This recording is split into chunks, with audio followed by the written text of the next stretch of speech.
Quand elle est née 2 mois après le décès de Lénine. Et le maire de la commune a dit à son père, le prénom à la mode, c'était l'anagramme de Lénine, c'était Ninel. Ils l'ont appelé Ninel. Voilà. Je suis née en Ukraine, voilà. Et après, elle a été arrêtée à 18 ans et elle a été déportée en Allemagne. Oui, elle est en France. Après la guerre, elle est revenue ici. Et moi, je suis né dans un camp de prisonniers en Allemagne.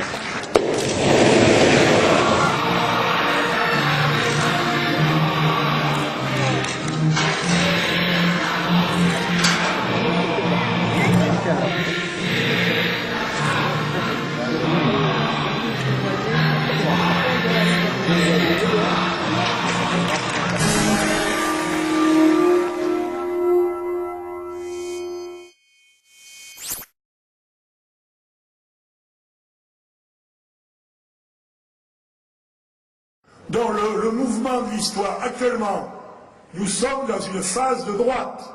C'est une évidence, qui durera peut-être encore 10 ans, 20 ans, 30 ans. Mais les cycles révolutionnaires, ils ne durent pas longtemps. Pancho Villa et Zapata, ils ont fait la révolution mexicaine entre 1912 et 1917. C'est là qu'ils ont changé le Mexique, en 5 ans. Après, ils ont fondé un parti qui s'appelait le PRI, ce qui est d'ailleurs ridicule, ça veut dire un parti révolutionnaire institutionnalisé. Comment peut-on institutionnaliser la révolution?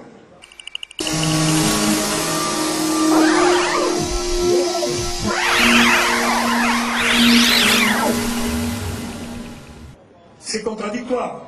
Et ce parti a gouverné le Mexique jusqu'en 1970. Mais il y avait longtemps que les idéaux de Zapata et de Pancho Villa étaient morts. Eh bien, la révolution d'octobre, c'est Lénine, 1917-1923. Ça a duré 6 ans.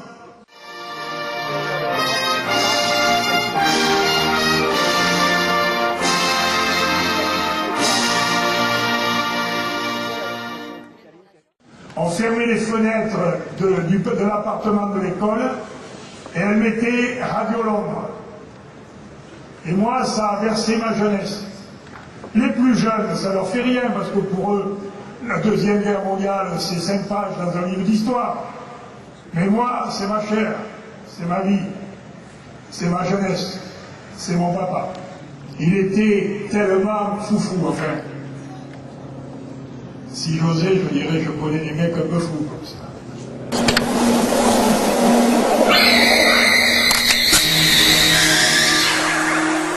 Alors après, il a adhéré au Parti libéral. Il a quitté les conservateurs, il était conservateur. Il a adhéré au Parti libéral.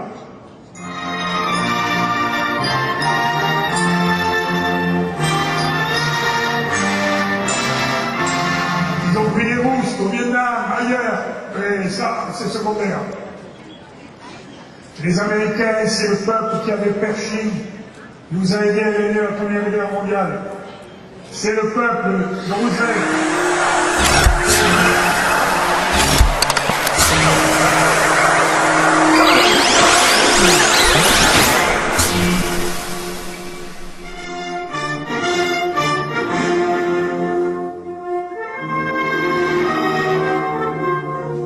Vous vous rendez pas compte qu'on a la paix depuis 50 ans en Europe, que c'est la première fois depuis 2000 ans dans l'histoire de l'Europe qu'il y a 50 ans de paix sans aucune guerre.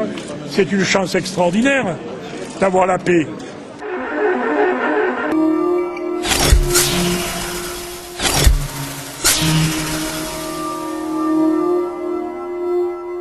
Qui admire-t-on ces grands hommes? Est-ce qu'aujourd'hui on a des gens de cette envergure? Oh non, vous savez, De Gaulle était un géant, Mitterrand lui arrivait au genou et Sarkozy arrive à la cheville de Mitterrand. Est-ce que vous êtes une sorte de mur de la gauche? Non, moi je suis un homme de gauche, oui. D'ailleurs, je l'ai dit, même si Martine Aubry était désignée, Elle permettra à Sarkozy d'être réélu, mais je la soutiendrai quand même.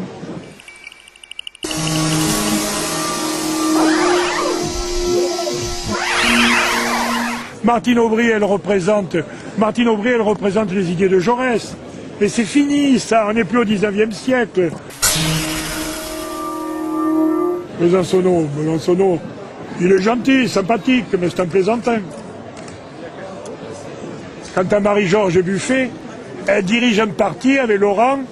Ils sont communistes et quand moi je mets une statue de Lénine, ils n'ont même pas le courage de saluer. Ce sont des pleutres, les communistes français. Si José Bové vient, il va faire des peintures, il mettra des gris-gris. José Bové, c'est un ahuri sympathique.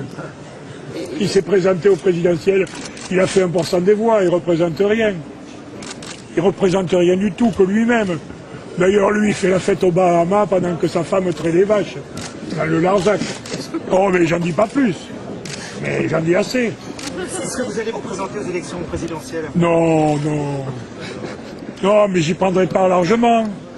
Comment? Je vais soutenir Strauss-Kahn. Et si Strauss-Kahn n'y va pas, j'hésitais entre François Hollande et Ségolène Royal, mais je soutiendrai François Hollande. Et pour vous, quelle ambition avez-vous? Je l'ai rencontré à Paris.